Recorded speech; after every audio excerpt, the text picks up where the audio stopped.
everyone, and welcome to a brand new episode of the Jams Tea Podcast, where we spin the jams and spill the tea. And each week we come at you with a brand new now episode where we talk about new music and music news. And we're here today. Yes, indeed. And want to shout out a couple of things that have happened recently on the channel that we're really excited about. The first and biggest. The first. Could be huge. Now listen, folks. That doesn't. No, it's not right.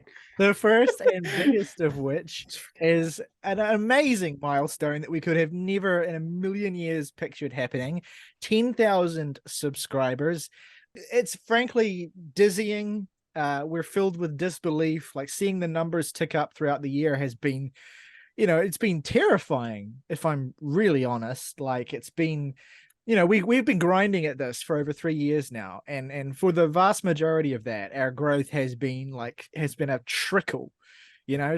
So much of the work that took us the most time, and so much of the work that had the most, I think, like, fresh-faced, innocent passion behind it, it was just for itself, I say. And now that we're here with something like an audience, we're burdened and cynical. So No, but like, welcome. But yeah, now it's like everything we put out, it's like there's actually 10,000 people who may or may not get shown this briefly. Yeah, for 5 seconds. Who may or may not like scroll past this on their timeline. It's an incredible honor, honestly. But no, on a serious note, like, it's crazy. It's awesome. And we're so grateful for every single one of you, especially those of you who stuck around to watch the videos, to engage with us, to leave comments, to leave likes, like little things like that. Obviously, all YouTube creators say this, so we don't, but it is true. It means a lot. It's not like, those things, we don't do this for growth. And I don't think any of us are expecting to kind of really ever make anything like money out of this. It's all for passion and for the satisfaction of getting to do this and have conversations about music. We do this purely because we have to put it somewhere. Yeah. So the fact that so when anyone interacts with us, when anyone kind of leaves a comment or likes the video or does anything like that, that fulfills everything that we basically could have hoped for. So yeah. And I mean, at time of recording, we're almost at 11K as well. So it's ridiculous. What can you say? On the note of channel growth, we did our discography breakdown on The World is a Beautiful Place, I'm No Longer Afraid to Die. If you've been listening to us, following us, we are big fans and proponents of that band, and getting to break down their discography was a real treat for Riley and myself and guest Zach. It turned into something that was really more like a retrospective on mid-2000s and 2010s emo scene revival as a whole. And honestly, it's one of the videos that we have made that I have been the most proud of, just because it has a really great, to quote myself in that video, a really great continuity about it. So thank you for everybody who watched, and if you aren't into that band, get into them so you can watch our video on it. Yeah, you're right. It became something so much bigger even when we were recording it, and then in the aftermath, when I was trying to put it together and make it into what it is now. It is a discography breakdown. It is covering the records of a band, but it is also talking about an entire movement in music, and even more broadly than that, talking about the way that we consume and think about music in the internet age, the importance and the significance of the idea of the collective in art, in this particular part of cultural modern history, without being too wanky or pretentious about it, but that was a big part of it. So yeah, I think that is one of the videos that we've done that I am the most proud of in every respect, because it is one of the most sophisticated and accomplished and well realized things that we've created, and it goes beyond just the humble, modest aim of talking about albums. So yeah, that's me being, that's my ego stroked, and I'll move on.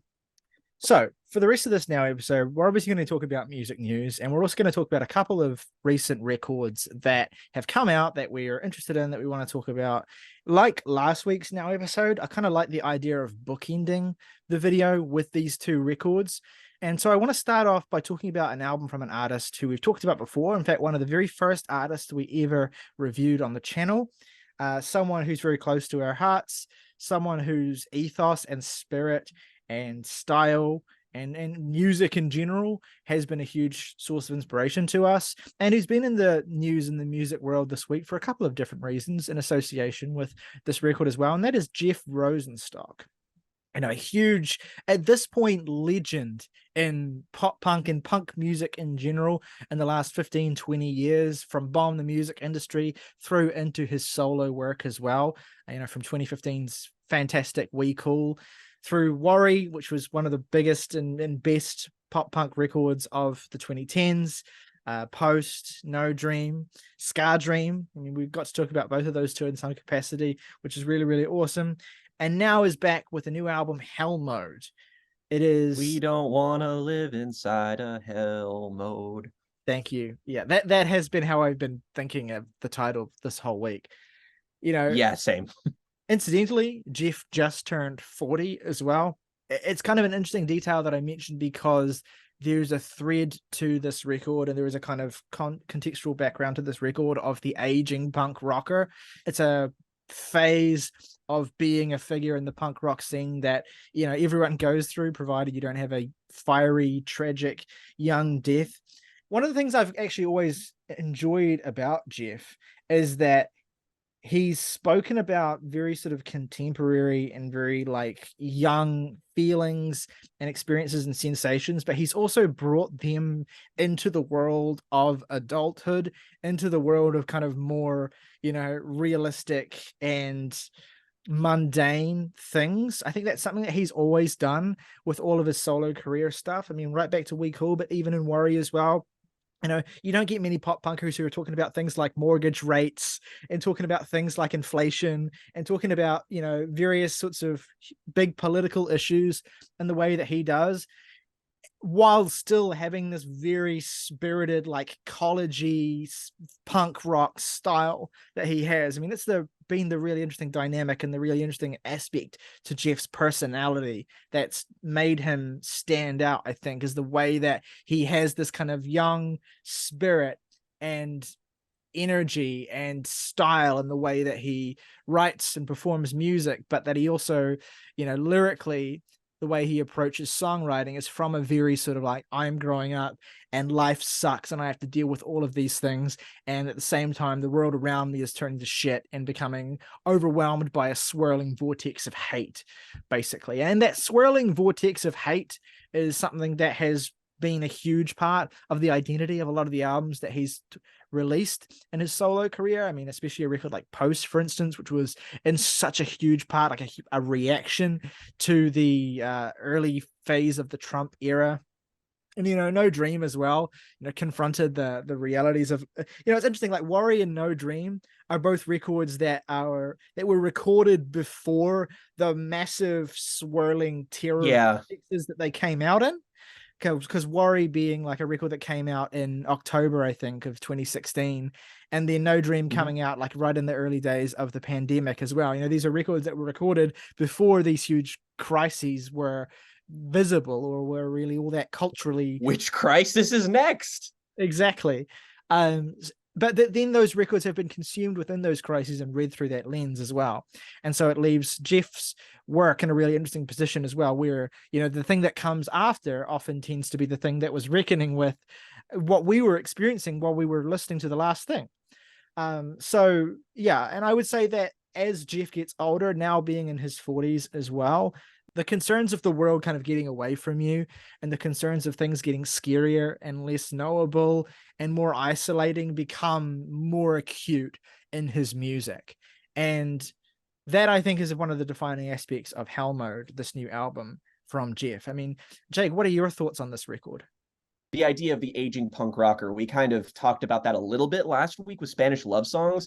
And also that's just sort of an area of music that I think we gravitate towards with bands like, the Menzingers, for instance. These are bands that have all taken from the same sort of sonic and genre template and have largely the same kind of spirited concerns. And it all just manifests in a way that I feel like really speaks to us. And Jeff does really speak to me in a lot of his writing. So I was curious to see where HELLMODE would take that, just because I listened to one of the singles and it was so drastically different from anything Jeff had made up until that point. Like I got a lot of like 90s rock vibes from one of the singles, and I was just like, this sure is interesting. And then I listened to it and I was like, huh, why is this not really doing it for me? And I came to a weird conclusion in that it's Jeff is simultaneously really preoccupied with the things that he's always been preoccupied with. And at the same time, he's trying to showcase a bit of personal growth in, you know, the lyricism here. That's what everything here is more or less about, you know, him taking steps, him going to therapy, you know, doing all that stuff, self-improvement. And still acknowledging the inner darkness of the world around him. And that does manifest on several of the best moments on this record.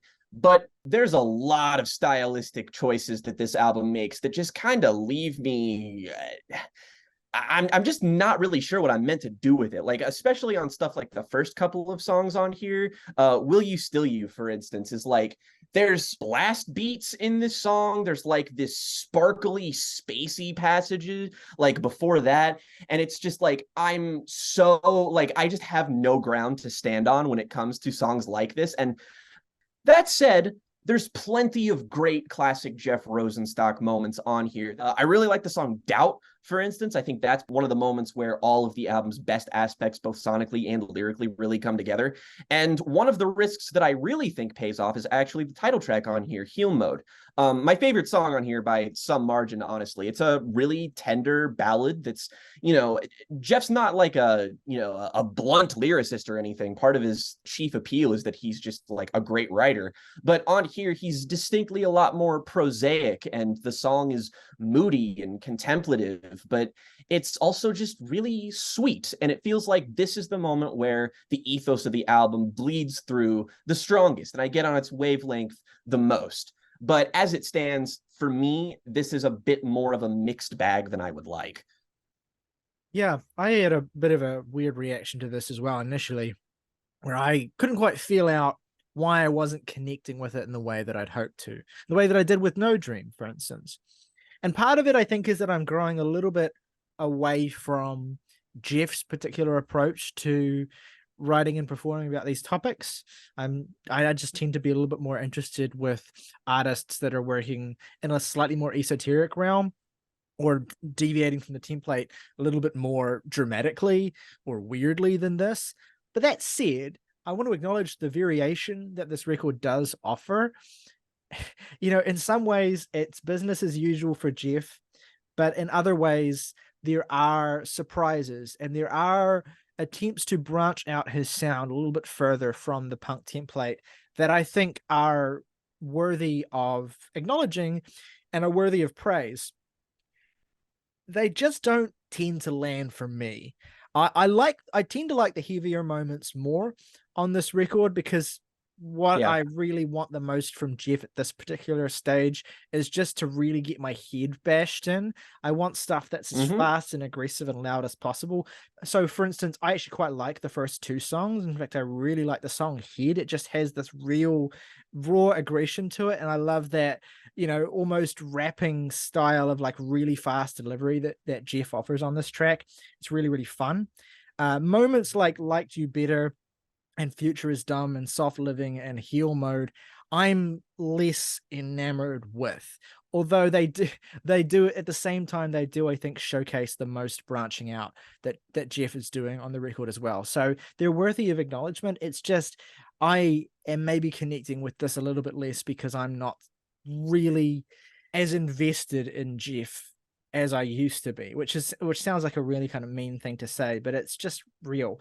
And you know, in the moments when Jeff gets really current and political, and he sort of talks about, you know, the edgy shitlord and stuff on a song like Soft Living, I was like, you know, Jeff is really pointed and he's great at sending these twisted barbs that really resonate with a feeling that we've all had for a number of years. But he does do that again and again and again. And after a while, it begins to feel a little bit fatiguing. It's not even really a Jeff thing. It's kind of just like, I'm at a point now where I don't need as many songs about how annoying right-wing shitlords are as maybe I did 5 years ago. And also, it doesn't help that Jeff is, with a song like Soft Living, Jeff is approaching this topic in a less aggressive and more sort of singing style, which I don't think complements the material as well as I'd like anyway. He's already done it, like on Worry and stuff like that. He kind of got to the heart of it without sacrificing the like personal emotionality of it. So when it shows up on here, it just can't help but feel a little bit less substantial.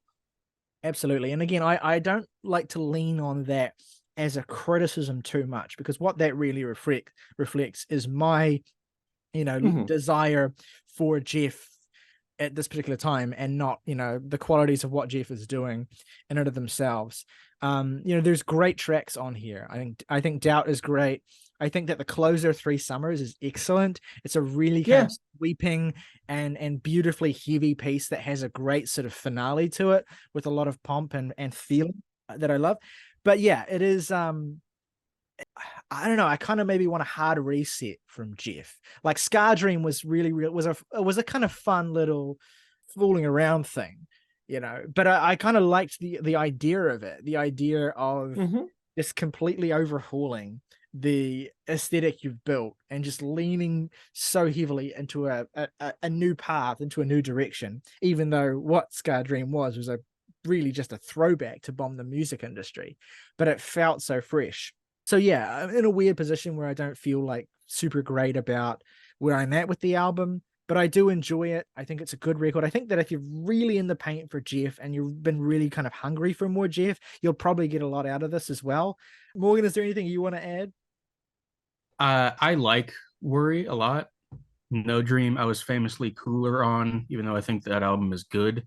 And I'm pretty much on the exact same wavelength with this album as I was on that one. This is like, in comparison to No Dream, this is like 2 steps forward and 2 steps back. In every sense, this should be a dude that I fuck with really heavily, and I just never have. And I think part of it is just that he's too modern, for lack of a better word. Like, there's nothing about his songwriting, at least on the 3 albums that I've heard, that feels timeless to me. It all seems entrenched in a particular societal framework and mood. And I mean, obviously it has value for that. And, the counterpoint to that argument is, regardless of how it's framed, a lot of these feelings are pretty universal and constant. But there is something about the way he writes that is just a little too, I don't know, like I think of it in comparison to someone like the Menzingers or the Wonder Years. And it's like, I mean, part of it is just that he's inescapably online in a way That's that, true. I mean, That's true. I don't resonate with and never have with any artist. Like really, I don't want to listen to a song about how annoying right-wing Twitter shitlords are. And that's obviously something we all feel. I'm not super surprised that you don't heavily resonate with an artist whose entire emo in this particular era is just basically screaming about how rad his therapist is. Like that's why I hate to do this, just because you've obviously given Jeff a lot of chances, and you're obviously like he's got a ceiling with you. But the album that you're looking for is We Cool, because that's the album where he is like the least preoccupied with things within a modern context, and it's really more, again, it's that Menzingers Wonder Years core singing about getting trashed every night and feeling like shit, like that kind of stuff. And it feels like the more he's gone along, the more he's kind of just sort of baked this into his identity. And I agree with you, like it has its place, and I love when he does that sometimes, but I do kind of hope that maybe this album will be a nice transitional step for him to go to a new place, because thematically, that's what it feels like for him. Like he's growing, and, I want to see the results of that growth. What happens next? Jeff occupies a valuable place as a kind of punk representative of modern concerns and realities and issues, right? So for a lot of people, he's really important for the exact reason that he has a very different approach to bands like the Wonder Years and the Menzingers, who are, as great as those bands are, the philosophy and the ethos from which they operate is fairly dime a dozen. I think, you know, the sort of singer-songwriter types who are taking up the mantle of expressing the concerns of this generation are also fairly dime a dozen. That's a fair point. I suppose And that's part of my sort of reticence with this album in particular. It's like, oh, it's called Hell Mode, and it's about how much everything sucks now. You're like, dude, I know. I know. Say something new. Morgan isn't even technically on Twitter, and he knows. Yeah. Well, and again, I don't want to overstate the degree to which the album is that, because the thing with Jeff is that he's always been great at blending the contextual reality of the culture he lives in with the things that are the most intimate concerns that he has. I mean, what makes We Cool and Worry so resonant is that those are fundamentally albums about your closest relationships. Like We Cool is about, you know, the people that you got drunk with and the connections that you made as a young person now that you're growing into your 30s and those people are going away or growing up. And then Worry's about like loving someone so much that you get mad at how now you have to care about the world because you love someone and because you care about what happens to them. And that dynamic is such a huge part of what makes that record work. And and since then it's been a little bit more, you know, my life is more steady. And so here are the things that keep me up at night. And that's, I guess, where you stay on versus get off the train a little bit. But yeah, you know, Jeff was also in the news this week because he had I don't want to call it a feud because Jeff's kind of been very clear about, well, I didn't want to talk about it in those terms because Jeff was very clear after this happened about like, you know, people turning this into drama. We're not only missing the point, but diluting it, which was that Jeff spoke up about, and he actually posted a spreadsheet of merch cut rates that various venues charged, you know, so what percentage of merch earnings that various venues across America were taking, basically, as a way of being like, hey, we, as, you know, touring musicians need to talk about this more transparently, need to speak up about this more, need to put more pressure on, you know, on venues essentially to stop taking money from us that they don't need, basically, and that we need as well, you know, and to acknowledge the inherent, you know, imbalance and the dynamic between venues and performers. And but all that people talked about was the fact that that Steve Albini somewhat, admittedly somewhat tone deafly, quote tweeted him. And I think the point that Steve was trying to make is that it's kind of not that different to the point that Jeff was trying to make. It's just that Steve's kind of antisocial and didn't make it particularly eloquently. And frankly, old. Which is just that artists have a lot more power than they maybe think. And you know, Steve certainly spoke about his experiences not having to as much difficulty with merch cuts as maybe Jeff has had. But ultimately what the whole conversation boiled down to was just the need to, you know, be vocal about these things and to, you know, and it's, you know, coming out as well of within the entertainment industry as well, and for the world of artists as well. We're still in the middle of the, you know, of the writers' strike as well. And so that I feel like is now starting to have a kind of flow-on effect into other areas of entertainment, where it's like these various injustices, you know, these various ways in which, you know, creatives are screwed over. You know, now more than ever, there is a platform and an audience for legitimate righteous concerns about those injustices. So yeah, that was a huge part of the online music discourse this week, and it was a shame to see the core point of it get a little bit lost in the drama or in the squabbles. Although I will say it was simultaneously delightful and annoying to be reminded of the existence of Propaganda, a band I admittedly haven't listened to, but I know of. Good band. I know of because John K. Sampson of the Weaker Thans was in that band. But they had to get in on it and be like, you know, big words. Bands love to talk shit when, you know, kids in sweatshops make their merch, which was just so out of pocket because that was true of Jeff. And Jeff was like after like all of the drama kind of subsided, he was just like, I love, Steve Albini, I love Propagandhi, they're great bands, I just don't want the point of what I'm saying to get lost in the minutia. And I feel like it's important to remember that, like, as a consumer, because in terms of at least like what this means in relation to you as a music listener, you should be supporting smaller musicians that you love. You should be, like buying merch, buying vinyl, buying physical media or whatever, because, they don't make money off streaming anymore. So, doing that is important. And if people are like, I don't like the idea of some venue like scamming Jeff Rosenstock out of 30% or whatever fucking outlandish cut that they take, when I want that money, my money, to go to Jeff. So that kind of shit is important, and you need to keep that in mind. It really does feel like people are starting to actively think about things and, consume things a little bit more carefully. Not like widespread. This isn't your average everyday Joe deciding to be a fucking communist or whatever. But in online spaces, at least, it feels like people are starting to actively engage in this discourse a little bit more, which I think is a net good for the world of music.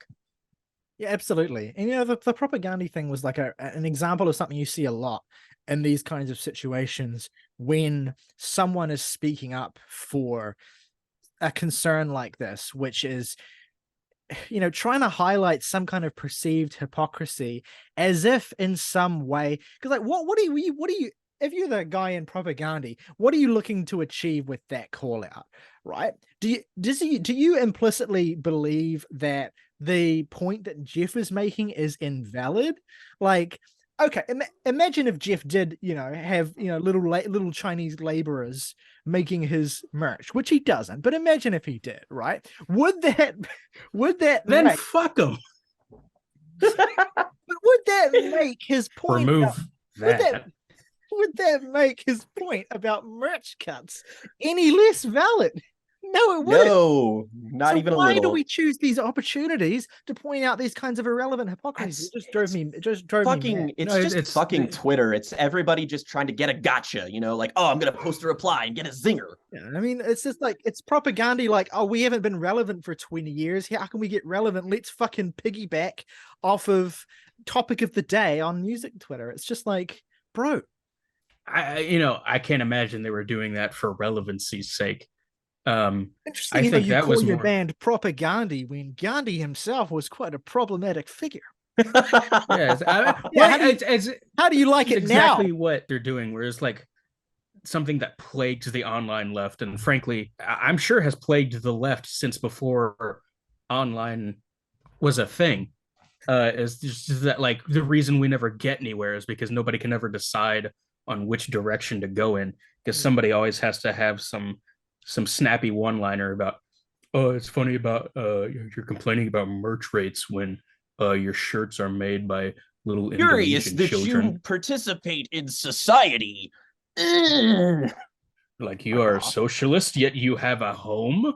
No more infighting. We're done. Stop it, everybody. Yeah, I mean, good luck with that. I mean, this is why we never get anywhere with anything ever, and no progress will be made, and why we'll all die. It is because somebody always has to be the smartest commie in the room.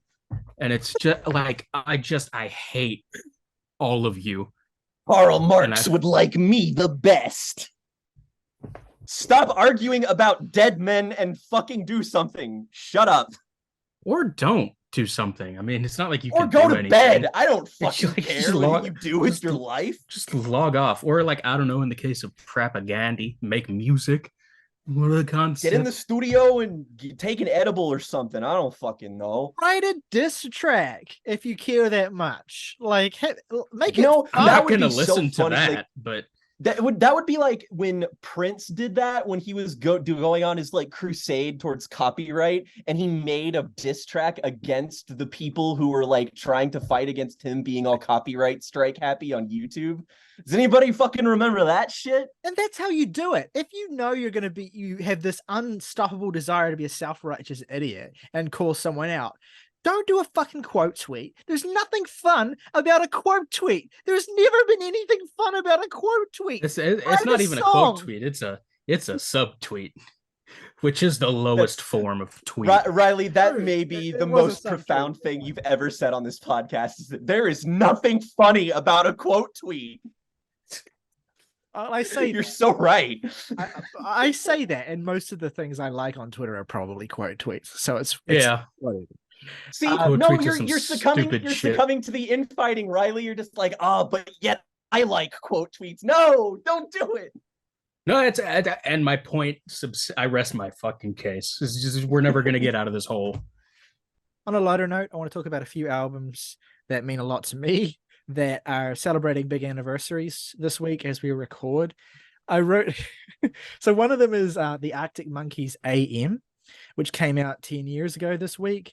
An album that was inescapable if you were in high school at that age. Every girl I knew, and most of my friends at that time were girls, Do I Want to Know was just inescapable. Yep. Honestly, like an album that I've been really up and down over the years on. Like I was so into that album when it came out because all of my friends liked it and because it kind of slapped, to be honest. And then I kind of went through a phase where I was just like really rebelling against my Arctic Monkeys enjoyment. And now I've kind of come back around to really valuing basically all of the first, well, I don't really like Suck It and See very much, but the other 4 of the first 5 Arctic Monkeys albums I have a great deal of affection for.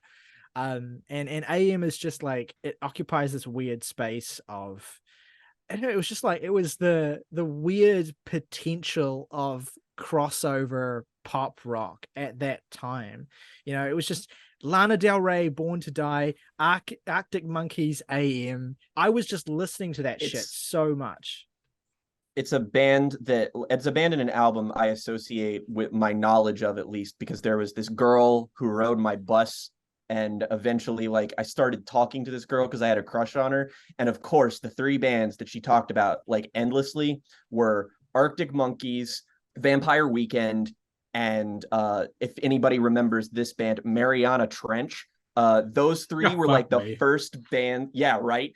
Those bands were like the first time I got a glimpse into like that indie kid scene, and I was just like, sure, I know what those bands are. And it's also notable as well, like I'm just getting fully into my nostalgic shit right now because last month, the first 1975 album turned 10 as well. And that was actually not a record. That was not a record that it was not a record I got into until around the time of the second album from them. But like, it is just so 2013, like putting that shit on and hearing Robbers and hearing Chocolate and hearing Six. It's a real take back. And I it's just so funny how well that music has aged, for me at least anyway, because at the time it was stuff that I either liked it but felt this really deep-seated guilt for liking it because I was this hipster and that shit was not cool, or it was stuff that I just didn't allow myself to like I just refused to let myself like at the time. And then as I got a little bit older, it just became like a total fucking lifeline and so emblematic of this phase of my life. Anyway, Arctic Monkeys AM holds up, to be honest. Like, Do I Want to Know slaps, Are You Mine slaps, Why'd You Want to Call Me When You're High slaps, Snap Out of It slaps. Yeah, there's filler on that record, but it's just the whole aesthetic and the feel of it is so like unified and sexy and just, it's a vibe. It's a fucking 3 a.m. vibe. And it's wearing a leather jacket and pretending you're cooler than you are. And it's so funny that Alex Turner got away with that. It's so funny that Alex Turner was able to pull off that whole, like, I'm going to be really sexy and I'm going to wear leather jackets and I'm going to be an actual, like, McKinsey. Going on stage looking like Joey Ramone. Well, yeah, because Alex Turner, we were only like 2 album cycles removed from Humbug, where Alex Turner's whole thing was like being the world's most, unfuckable loser, basically. If you've ever seen the Cornerstone music video in that era, him in the fucking sweater, and then just however many years later, we're doing AM and he's like a fucking rock god. And then he threw it all away with Tranquility Base and he chose to be this weird, alien. And now he's like millennial Dan Behar. Yeah. Well, and you know what? And that's the thing. Even if I don't resonate a lot with the more recent music, I mean, I always still like some of it. Like there's great songs on both of those last two Arctic Monkeys albums. I respect Alex Turner for just being able to pull off the weird shifts in like self-image and aesthetic, and just the shit that he does. I'm always in awe of him. And to me, nothing was more bold and more impressive in terms of how he was able to pull it off than the whole AEM era. Because whether or not that record is something you enjoy or not, I'm getting a distinct vibe from the silence that Morgan maybe hates this era of Arctic Monkey. Oh, no, I just haven't been able to get a word in edgewise. No, It is a good album that I never want to hear again. Yeah. For as long as I live. That's fair. Yeah. But the fact that for a hot minute there, and maybe it's just a testament to like the weird place that pop culture was at that time, but the idea that Arctic Monkeys could be one of the biggest bands in the world, the idea that they could be as big in America anyway, especially as they were, because if you go back to that early era Arctic Monkeys stuff, it is like frighteningly British. First three Arctic Monkeys albums are fucking great. That first Arctic Monkeys album, I actually went back to that. I threw that on randomly like 3 or 4 months ago. I was like, fuck, this is good. Shit. Didn't like Josh Homme produce one of those? Josh Homme produced Humbug. That's right. Or at least partly produced it, co-produced it. And he is on AEM. That's right. Actually. He sings on the song Knee Socks, which I know because... Yeah, I mean, that's what Alex Turner is doing on that album, is that he's just being Josh Homme. Exactly. Alex Turner is deciding, I am going to be, songs for the deaf era, Josh Homme. That's the aesthetic I'm going to adopt. And, he pulls it off. British and lankier and pastier. Yeah. I like, this is so much more popular. This is this thing as well. Like I was not out with myself really at the time that I was into this. But deep down, I knew that I wanted to fuck him really bad. Yeah. I have that until I listen to him like speak.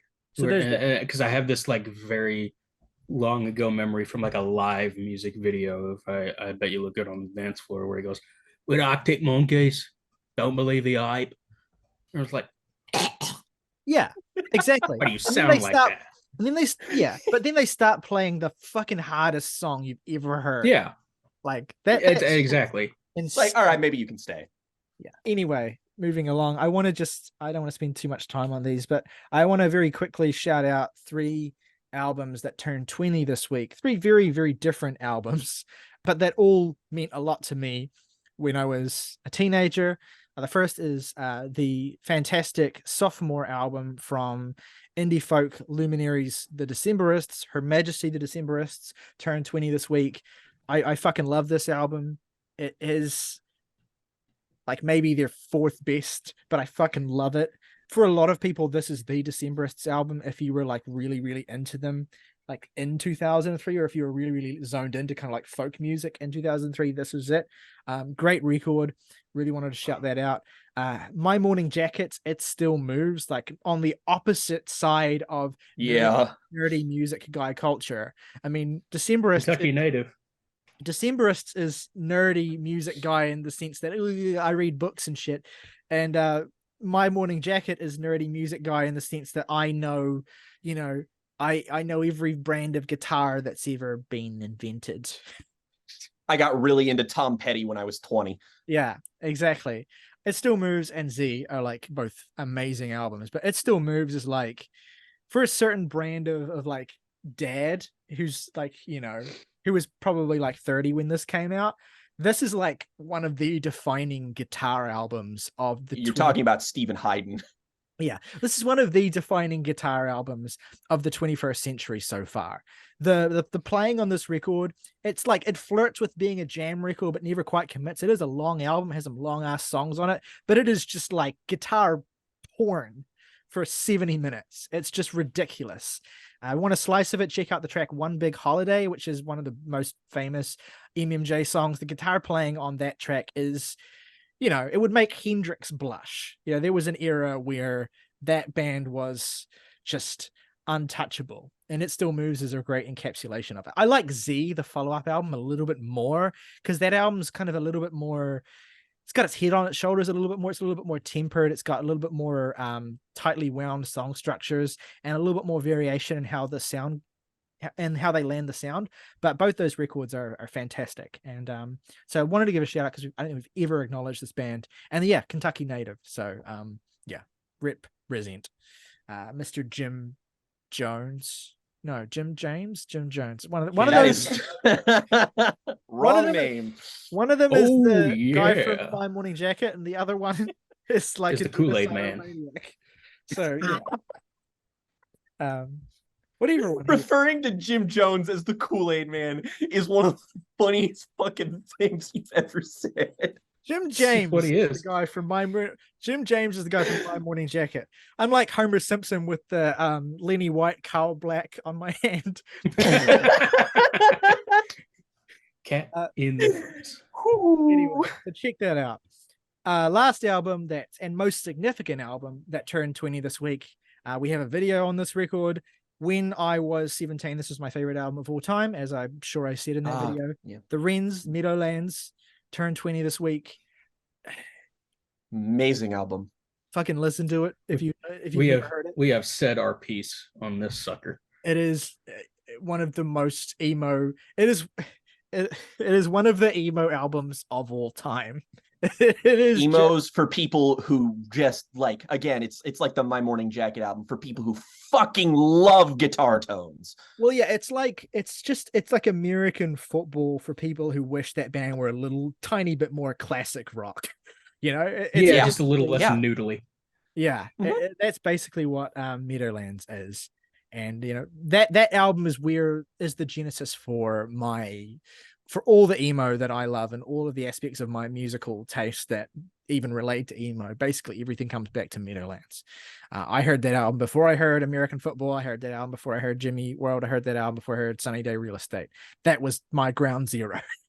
And it holds up. 13 Months and 6 Minutes is one of the best fucking songs ever made. That is my favorite breakup song of all time. Easily up there for me too. Yeah, I mean, it's either that or My Backwards Walk. Either way, you're in for a bad time. Pain! Another thing I want to shout out is that none other than the Rolling Stones are back with their first new album, and I believe 18 years. First album of original material in 18 years, since I think it was 2005's A Bigger Bang was the last one. I was made aware of this. I work in an office with people who are older than me, and I have a co-worker who is a father who's really into the Rolling Stones, who made me aware of this like many, many days ago before I was seeing it on Twitter and stuff. New album's called Hackney Diamonds. And look, we have complicated history with the Rolling Stones. A lot of people probably won't know because we haven't talked about them in a while. But we did do a record club on Exile on Main Street, where we talked about it in conjunction with Liz Phair's Exile in Guyville, which is a response album, kind of. Great episode, by the way. It is a great episode. And I remember distinctly, you know, I went into that episode really, really enthusiastic about that album because I've always liked the Rolling Stones, you know, the Big Four run, basically from Beggar's Banquet to that album as a teenager.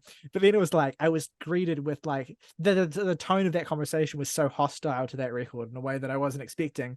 So yeah, that was a really interesting conversation that we had about that album. This is one of my biggest musical blind spots. That's the only Stones album I've heard in its entirety. I think you would really fuck with Sticky Fingers.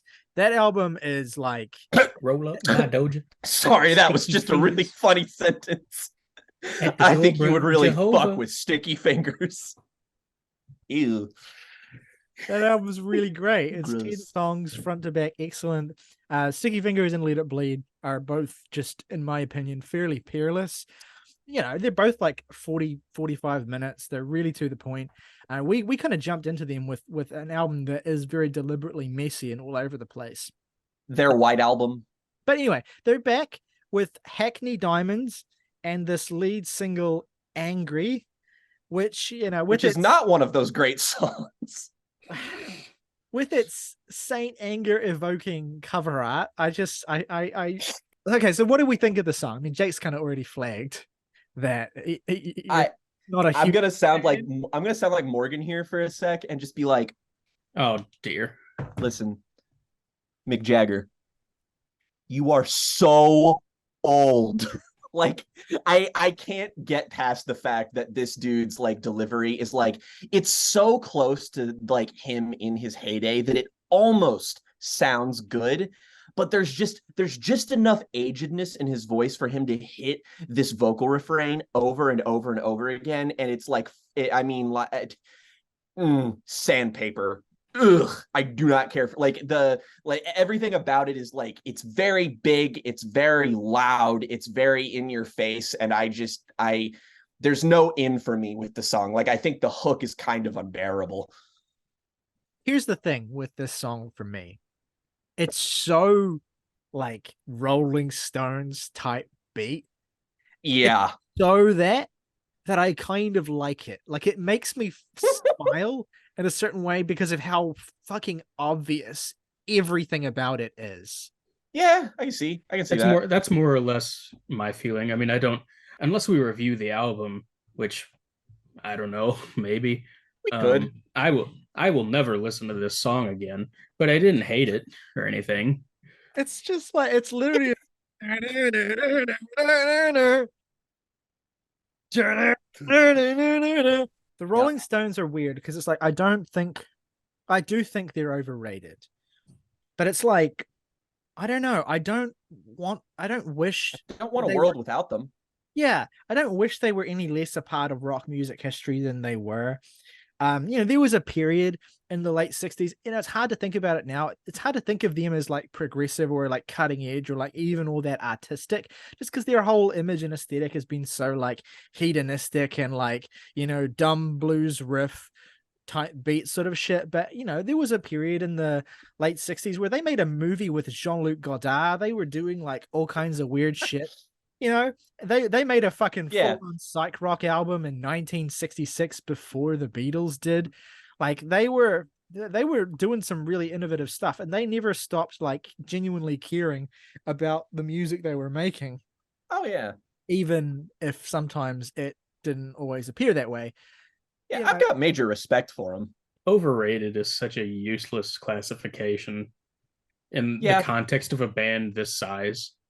It's like, do you think Led Zeppelin's overrated? Probably, but who cares? this question will either Hmm. feel really obvious or it won't. But are we all Beatles over Stones? I Yeah, guess. definitely. Yeah, see, I I was don't care.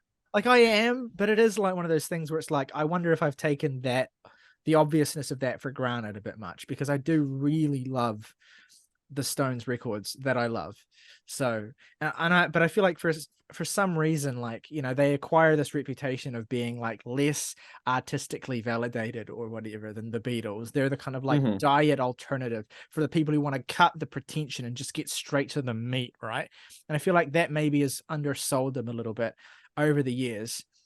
Anyway, the new song is look, it is just the most it's If you like the Rolling Stones, you will probably like this song to some extent. I got a kick out of watching the music video and seeing, like you said, Jake, how gratuitously it presents Sydney Sweeney's cleavage at every I mean, possible. it's literally just like Mick Jagger, car, Sydney Sweeney's tits. Like that's it. That's Like all the it is. direction must have been just like, Sydney, could you arch your back over the fucking hood of that car a little bit more for me, please? I And, mean, she has the power to not do that, and she does it. Yeah, mhm. So, frankly, we should just be happy with how all this turned out. that's empowerment. But it was funny as well, like For her, I guess. seeing all the billboards as well, where it's like, older versions of the Rolling Stones singing this Mhm. song and the newer version of the Rolling Stones as well. It's just, I don't know. Also, what are they so fucking angry about? I don't get what's the problem? What do you I got to don't, be angry about, Mick? Is that a Diet Coke? let's move on. Does Keith Richards have blue hair in this video, or am I hallucinating The something. real question is, does he have pronouns? Yeah, I was getting there. All right, enough of that crap. Let's talk about real art, video games. Morgan, Video games, man. Morgan, I know you've been playing a lot of Baldur's Gate 3 and Starfield recently. Why don't you tell us a little bit about those games? Very hyped games that have been talked about in the culture a lot, and a lot of excessive praise I've seen heaped on them, especially the Baldur's Gate. Why don't you tell us a little bit about what these games are and whether or not you think they hold up to the hype? I think I'll start with Starfield first. Starfield, the first Bethesda title, and it's been 8 years since Fallout 4, and I can feel my bones turning to dust. Stop. Yeah. Stop it. Well, I mean, there was Fallout 76, so I guess that's not Was even there. true. But The was only there. thing I know about this new game is that video of the guy who threw a fucking fit, because the British guy who just had a complete meltdown because you got to choose your pronouns. Yeah, because there's blue hair and pronouns in Starfield. Oh, Christ. Read a science and- fiction novel, you plebeians. A lot of expectations. This hews much closer to your Fallouts than it does your Elder Scrolls. Skyrim is what it is. I think the only game that I have more hours logged in is Bloodborne, and even then, I can't really tell that just because of all of the consoles that I've had Skyrim on You and in my me. life. Unlike Bloodborne, though, Skyrim is a game that I never need to play again for the rest of my life. I have played it, and I'm interested in different kinds of RPGs now. So diving into Starfield, I handed your boy Phil Spencer yours. I think the ultimate Game Pass subscription is $17, but I just got it for console, so it was like 11, and played this brand new AAA title, which still seems illegal to me. That's pretty nuts. But this is the first game that Bethesda has released since being acquired by Microsoft, and thus it is a PC and Xbox exclusive. So straight to Game Pass. And there's been a lot of discourse about Starfield, and it's just like the game feels simultaneously like it is the next best thing that Bethesda could do, and also a game from 10 years ago. There's nothing different about the gameplay loop from Skyrim. I mean, obviously it's more graphically powerful, but it doesn't look much better, really. I mean, just due to art design and all that. A lot of the planets are fugly. Some of them look very nice, which I sort of admire the tactic of, because I mean, why in this giant galaxy would every planet look good to be in? That's true. Why would all of them have interesting things to explore in? Veering dangerously close to talking about No Man's Sky here. I was thinking about it and I wasn't going to say anything. Hey, I mean, there's more stuff here. I'll say that as much. I don't doubt that. I just on the way to the main quest earlier today, I stopped by this planet that was putting out a distress beacon, and I hailed them. I said on screen, like Patrick Stewart in The Next Generation. I said that to myself alone in my room. I said on screen. I believe you.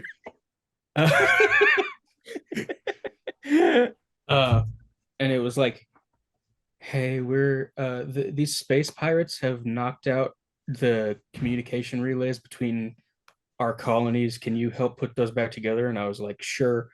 And then I fought some space pirates in a space dogfight, and then I put the satellites back together, and I was like, hey, I've talked to everybody again, and we need you to seven samurai us from these space pirates. And I was like, fucking baller, dude. And then I did that, and I was like, I'm living my best life right now. This is peak. Nothing is better than this. And then I got back in my spaceship and went back to the main quest, and I was like, this is fine. So it's truly the Skyrim dilemma. I will say it is head and shoulders better than Fallout 3 and 4, both of which suck, for the record. I honestly like Fallout 4 more than 3, which is not, the I popular do too. opinion to have, because it's a much dumber game, but at least it does not I don't hate looking at presume. it. Well, yeah, there's that, but it also does not presume to be like an RPG with like a meaning or It's consequence. streamlined. Morgan, I Yeah. like how consistently, and I know this isn't true, universally true, but it's just my perception. Every time you talk about like a big, like AAA game, your attitude often ends up being like Trump with the Diet Coke thing, where it's like, that's fine, you keep putting this shit out, I'll keep buying this trash. What is, I mean, like in the lead up to this, it just wasn't really on my radar because I was so like after Fallout 4 and so like fucking Todd Howard out of my house. And he sits upon a throne of lies. And I pick up the game because it cost me literally like $12. And I was like, oh, I've sunk 5 hours straight into this today. I can't say anything decisive about it because I'm only, I think, 10 hours total in this absolutely massive exploratory game. But it is like idealized gamer junk food where like you have your Assassin's Creeds and your Ubisoft open world stuff that just doesn't. Yeah. That is the gamer junk food that's going to kill you eventually. And this is the junk food that is just like you just imbibe in this because it's your one remaining vice. Vacant but enjoyable Bethesda open world exploration simulators are my junk food. It's occurring to me that how you and I approach music and games respectively is the inverse of each other. Because I'm with music, I'm like, I'll listen to fucking anything. Give me that slop. Whereas you're like, I need to be really wanting to listen to an album to put this shit. Yeah. That's how I am with games. Like, if I don't think I'm going to really enjoy a game, and certainly if I start playing one and I'm not instantly smitten, I'm not going to fucking go back to that shit. I'm done. But yet I have this biggest sunk costs, the biggest like complete disregard of filter with music. I will just put fucking anything on. I just find that interesting how we have this opposing dynamic with music and games. I suppose it says a lot about how we get our, cheap satisfaction in life. Serotonin. Yeah, and I mean, like, I will say the first 3 hours of Starfield with any Bethesda game fucking suck. Like, it's just like the Skyrim tutorial, fucking like fast forward. You cannot design games like TV shows where it's like, oh, you just got to get through the first few hours and then it gets good. That's just dude, like Final Fantasy fans will be like, Final Fantasy 13 doesn't get good until 20 hours in. They literally, so many people say this. Like, so many people. First of all, no, it doesn't. Because no, it doesn't, and second of all, that's half the game. Yeah, if like all of that game blows, but like the first 3 hours of Starfield are literally just like you're a miner and you go find this artifact. Neurodivergent. A miner. Stupid. You're mining space rocks, that kind of miner, and it's literally just like you find this artifact while you're mining, and then somebody's like, "There, come with us." And like the first life is draining from you as you try to give a basic plot summary. It sucks so hard, and the reason it sucks is because there is all of this issues with Fallout 4 and the plot of that being like, why, like the inciting incident of that game is that your wife dies and somebody kidnaps your child. So it's like, why it makes no sense to explore this open world when you were trying to find your child. So it's literally like they're compensating for this by giving you the most boring template to bounce off of. And the difficulty of that is that, yes, that's better once you're into the game, but the opening of it is just like, what is any of this? It seems like there's a trend and again, I'm not trying to speak above my pay grade here as someone who's not a pro gamer, TM, but it seems like there's a trend in That's what I am. and a lot of AAA game design in recent years, where it's like this fixation on the idea of like preserving or creating the most expansive and boundless experience possible, basically, where it's like this idea of gamer freedom, which is like, the whole philosophy of that kind of turns my stomach, because my kind of philosophy is like, and I guess all of this comes back. All this is probably the genesis of all of this is probably Breath of the Wild to a certain extent, which is such a great game that you want to do. You buy into that philosophy, but generally, my whole attitude is like, these things are works of art. Like, these things should be chiseled. They should be designed. I don't want to. With the exception of Zelda, I suppose, I don't want to play a game where it's like, you make the adventure, or you decide what the adventure is going to be, or you do anything. I want you. No. Give me a thing. Don't just say, oh, well, it's up to you. No, I want a story. I want to, I don't know. I don't know. It's why Nintendo is the only company to have done this properly and correctly with the two Zelda games, is because that's a company whose design philosophy has been and will always be a series of tightly woven systems that you have to intentionally use for specific things. And the fact that those two big games that they made are just really expansive and big are just one in a million. Like, it's those two games in a sea of games that are nothing else like it, and everybody else has been chasing that game's coattails since. I just think it's the joy of a very directed and singular experience is maybe a little bit undervalued now. Oh yeah, in this, I agree totally. in this massive open world of possibilities. Anyway, I kind of need to rush you along. Why don't we get to Baldur's Gate 3? Because I'm quite curious about this game. I've heard a lot of good things about this game. Why don't you tell us about it? So this game, its proximity to Starfield came out about a month ago on PC, but Baldur's Gate 3 just hit PS5 earlier this week on the same day as Starfield, actually. And I have about 30 hours in that in comparison to like my 10 in Starfield. So a bit of background is that, Baldur's Gate takes place in the Forgotten Realms, Dungeons and Dragons. It always has since the first two PC RPGs from, I think, 98 and 2000 respectively. Two classics. Those were BioWare's first games, who would, later go on to make Knights of the Old Republic, and then, Mass Effect and Dragon Age and so on the note of companies whose reputations are in fucking shambles. So this is the sequel to those two games, a 23-year gap in this franchise.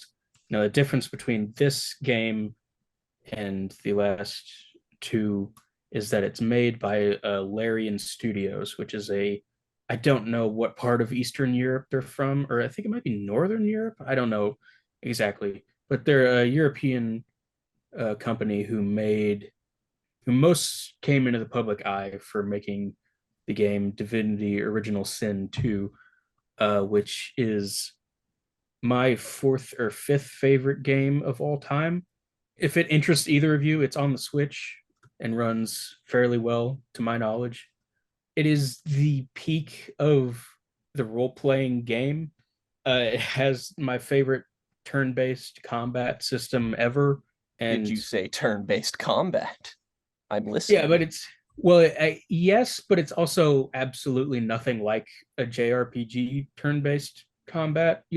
It's easy enough to come to grips with, but there is a level of complexity and environmental importance that comes in that game that a JRPG would it just doesn't come anywhere close, really. Like, I don't think there's a system, even in something like Persona 5, which is my favorite game ever. I don't think the combat in that comes even close to Divinity. And so really I'm approaching this as the follow-up to Divinity Original Sin 2, as opposed to like the Dungeon Dragon simulator to end all Dungeons and Dragons simulators.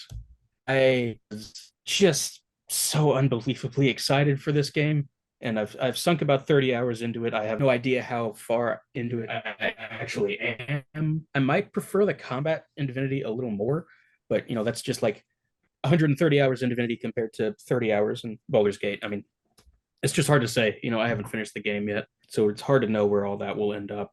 It's probably the most polished and incredibly well put together Western RPG I've ever played.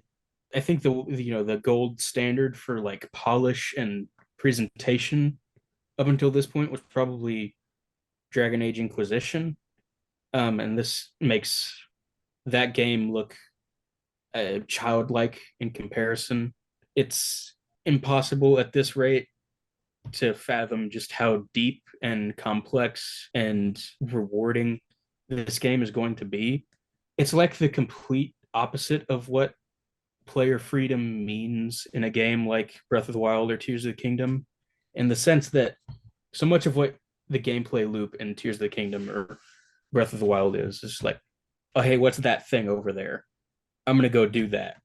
So that's what player choice means in those games. And what player choice means in Baldur's Gate is like saying this thing to this person will then mean that you were engaged in this battle with this faction of people. You could have said something in the dialogue system that completely subverts that possibility and, changes the way that the progression of the narrative goes.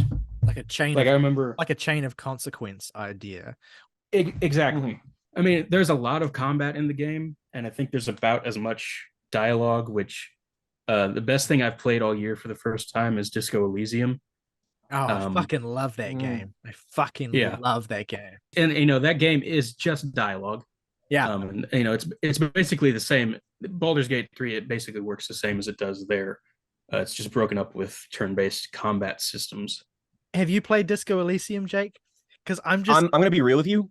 I don't know a single fucking thing about Disco Elysium. I know everybody I know loves it. I don't even know what kind of game it is. I just had a moment where I just flashed and it was like, that could potentially, with you playing it, that could potentially be our next Doki Doki Literature Club. Oh my God. It is. Yes. It is like, I'm so in. I don't even know. Like, I'm in. I'm absolutely in. Davey will be in too, assuredly. Just because it is like, in terms of a recorded experience, it is a dialogue based game. So, and you shouldn't know anything about it than that. But yeah, okay. And it would be very entertaining.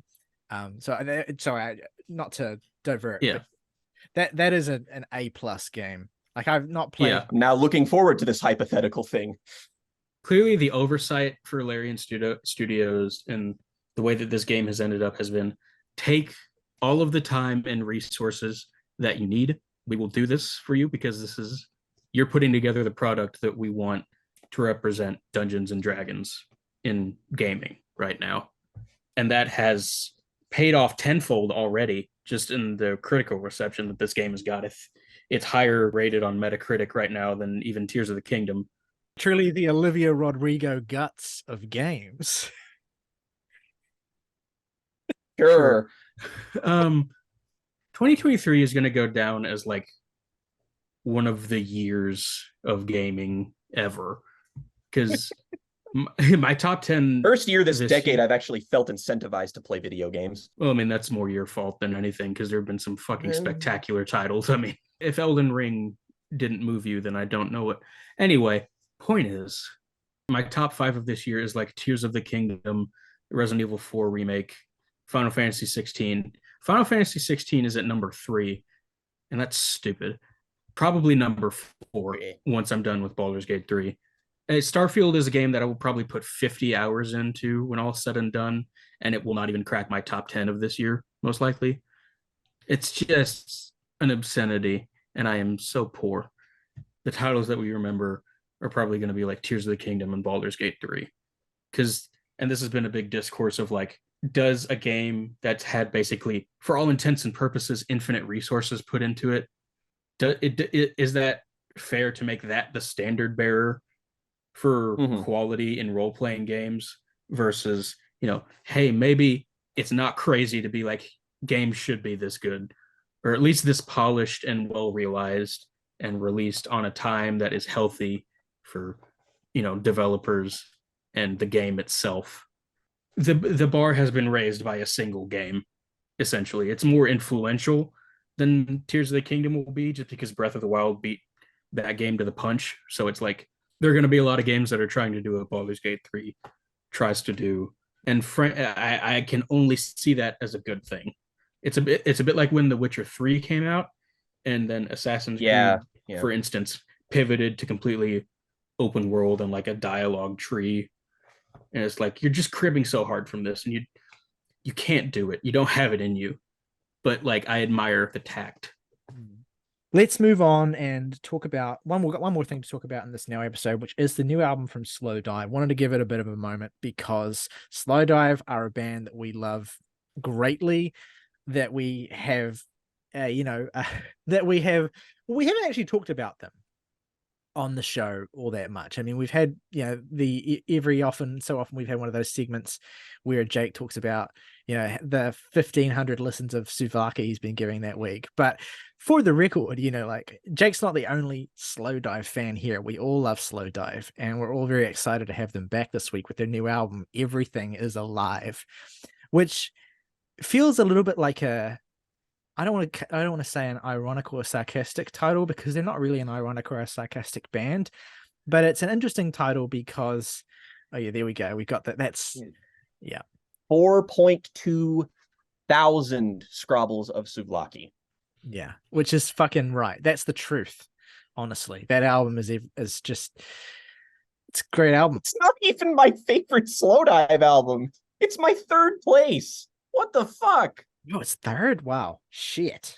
Yeah, I like Pygmalion more. Yeah, so I think the title feels a little bit, if not sarcastic or ironic, maybe a little bit tongue in cheek, just because this is a very mellow album from Slowdive.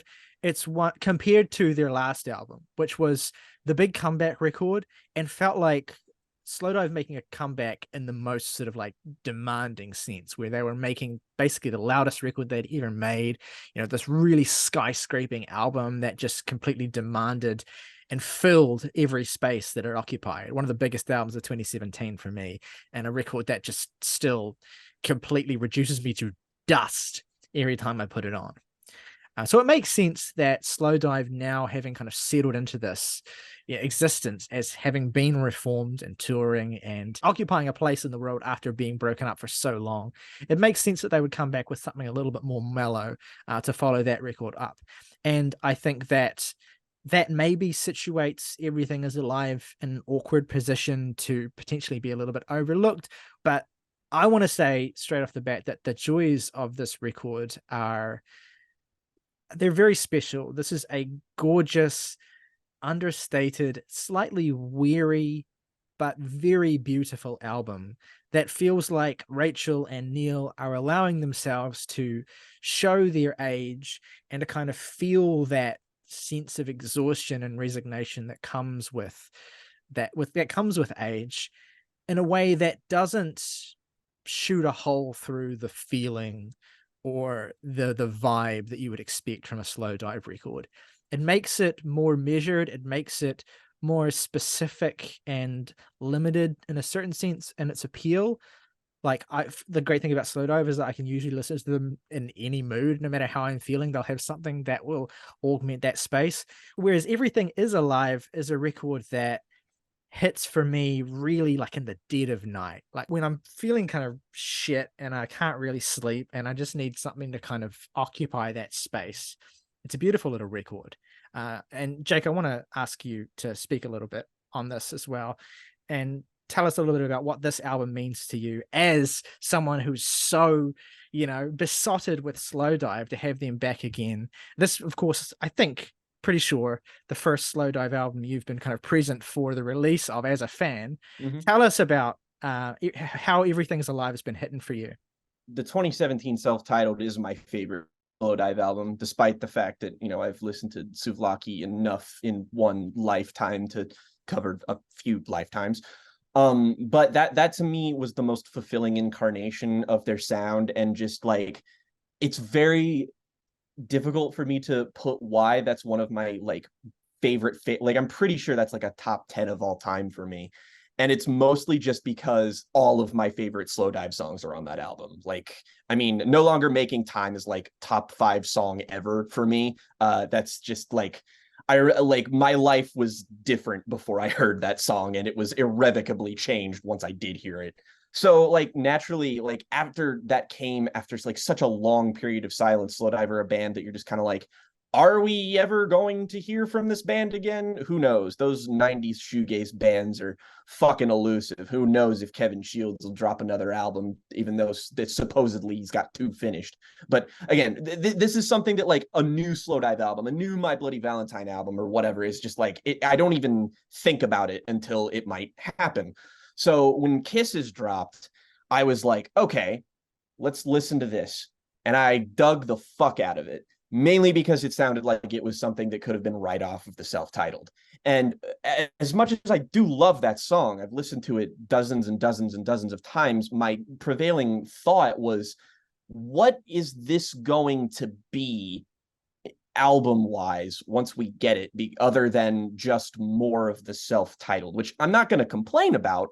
But the thing I love about Slowdive, one of the reasons that they're one of my favorite bands, is that each of their records has such a distinct identity. Like their first album is very much indicative of that like post-goth rock shoegaze, like that initial kind of wave of stuff that's like, yeah, it's more primitive, but it's still a really great shoegaze album.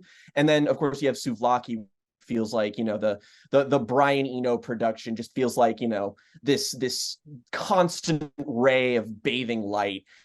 And then you have it into, you know, talk post rock in Melee, and you have the poppier, dreamier, louder sound of the self-titled. And I'm like, so are we just getting more of the same the first time?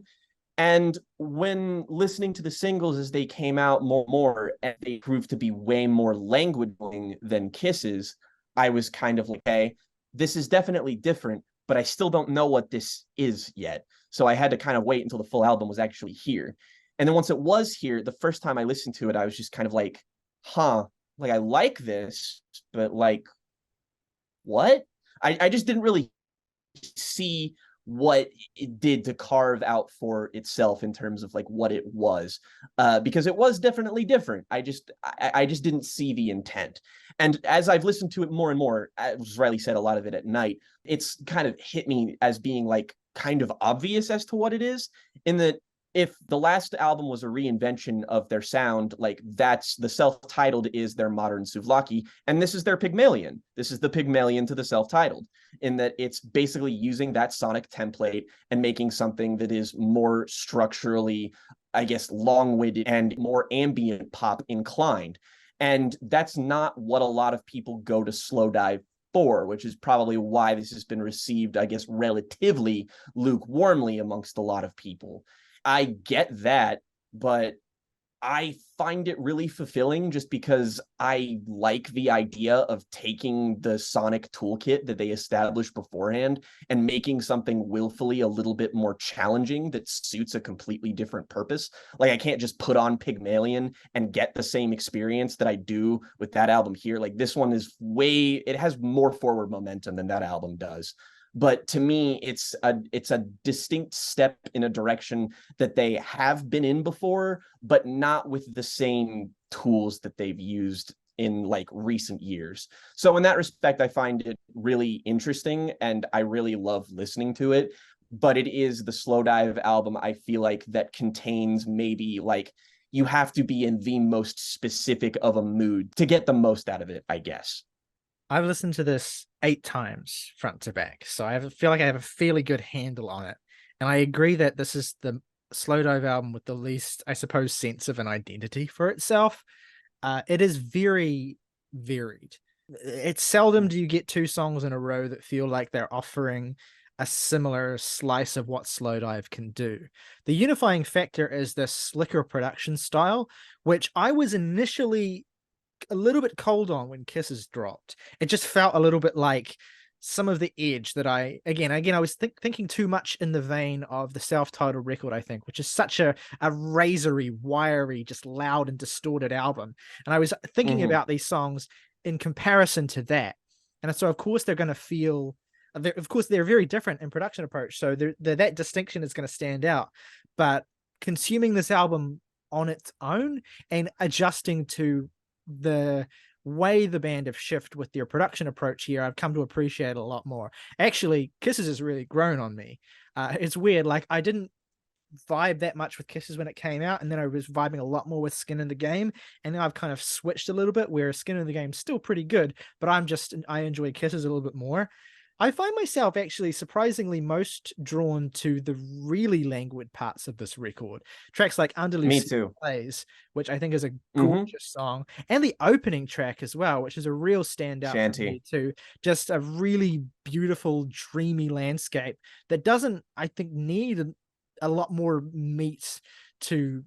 I don't know, it's just it works on its own in a very similar way to certain songs on Pygmalion do as well, where that's an album just full of these little like fragments of ideas that are sort of looped for 6 or 7 or 8 minutes. There's so much empty space on that album. Absolutely. Like it's a really minimal, sparse kind of record. Yeah. And I think there's moments of this record that go for that, but then there's moments of this record like Kisses where it feels like they're trying to be sharper than they've ever been, just in terms of like the songwriting structure. And so the album has a weird refusal to commit to any one type of style or identity. Like, there's just so much different aspects of Slowdive across this thing. And that's both a strength and a weakness. In terms of an album, it makes it feel like a bit of a jumbled experience. I think it's also not helped by the sequencing of the album, which I think is a bit strange. I don't know how I would resequence the record, but I just know that the order of songs here just feels a little bit off to me, especially with a song like Prayer Remembered, which is this beautiful, very sparse, like one of the most just atmospherically immersive songs on the record that comes just far too early for a moment like that and goes far too quickly. So that's my biggest nitpick, I suppose. I also feel like that some of the potential of the longer tracks on here, like Chained to a Cloud, is not quite realized as well as it could. That song sort of just peters on and eventually sort of sputters out in a way that left me hanging a little bit. But then you have The Slab at the end, which I think is another great song that really surprised me the first time I heard the record. To hear this is the closest I think the album gets to the sound of the previous record, and I really enjoyed that jolt of energy and the final place. So yeah, it's a little bit all over the place, and so it takes a little bit to adjust to that, I suppose. But as someone who loves Slowdive, I found plenty to enjoy in this record, and it certainly never felt like a chore to revisit it. It is just a little bit like uncertain of what it wants to be, and maybe that in itself is fine as an identity, because maybe Slowdive are a little bit uncertain of what they are and what they want to be going forward. And it is one of those albums that makes you think about, well, is it just enough that we have new music from a band that haven't put out music in 6 or 7 years, and then before that you're going back 2 decades? Are we at the point where it doesn't really bear to be fussy when still Slowdive are delivering something that only they could deliver? So yeah, I'm enjoying the record. I'm a little bit sad that I'm not more into it, but it does fulfill a certain vibe, and it does feel as though they're trying new things and they're adapting their sound to a much more modern production style, and I appreciate the effort there. Morgan, anything you want to add on Everything Is Alive? Not much that's different from your take on it, Riley. I enjoy the album. I enjoy listening to it. I would revisit it. Everything on it is at least, good. Doc, it just sort of need to insert that stock August. This album didn't make me want to kill myself. It's, it is by some distance my least favorite Slowdive album, and it is largely just because it is the most in search of something unique about it relative to the rest of their catalog, I think. And maybe that's something that I'll find in further listening. I enjoy to some extent pretty much everything on here, but some of it fails to leave an impression in the way that. So, I mean, basically every other song they have, and that's the difficult thing about, a band like this where the discography is essentially flawless.